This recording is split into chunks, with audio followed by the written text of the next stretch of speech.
word of the Lord came to me. Son of man, will you judge her? Will you judge this city of bloodshed? Then comfort her with all her detestable practices and say, this is what the sovereign Lord says. You city that brings on herself doom by shedding blood on her midst, and defiles herself by making idols. You have become guilty because of the blood you have shed, and have become defiled by the idols you have made. You have brought your days to a close, and the end of your years have come. Therefore I will make you an object of scorn to the nations, and a laughingstock to all the countries. Those who are near and those who are far away will mock you, you infamous city, full of turmoil. See how each of the princes of Israel who are in you uses his power to shed blood. In you they have treated in father and mother with contempt. In you they have oppressed the foreigner and mistreated the fatherless and the widow. You have despised my holy things and desecrated my Sabbaths.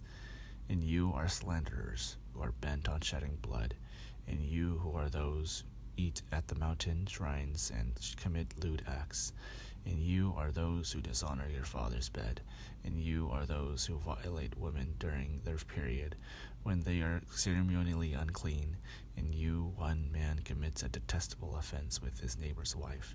Another shamefully defiles his daughter-in-law, and another violates his sister, his own father's daughter. And you are people who accept bribes to shed blood. You take interest and make profit from the poor. You extort unjust gain from your neighbors. And you have forgotten me, declares the sovereign Lord. I will surely strike my hands together at the unjust gain you have made and at the blood you have shed in your midst. Will you courage endure, or your hands be strong in the day I deal with you? I, the Lord, have spoken, and I will do it.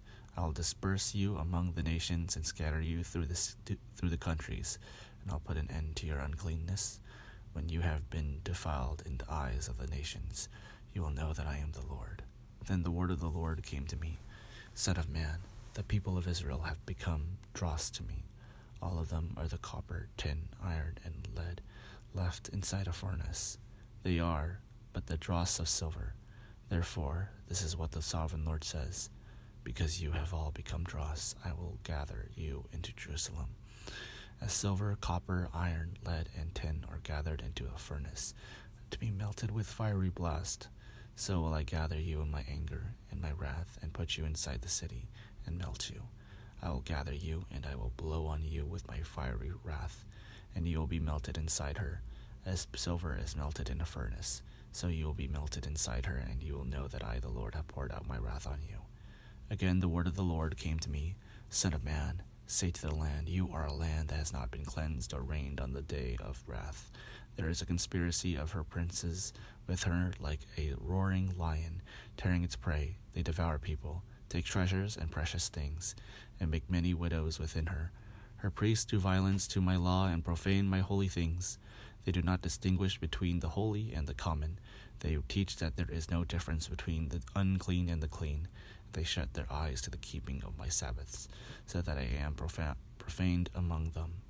Her officials within her are like wolves tearing their prey. They shed blood and kill people to make unjust gain. Her prophets whitewash these deeds for them by false visions and lying divinations. They say, this is what the sovereign Lord says. When the Lord has not spoken, the people of the land practice extortion and commit robbery. They oppress the poor and needy and mistreat the foreigner, denying them justice. I looked for someone among them who would bring up the wall and stand before me in the gap on behalf of the land, so I would not have to destroy it. But I found no one, so I will pour out my wrath on them and consume them with my fiery anger, bringing down on their own heads all they have done, declares the sovereign Lord.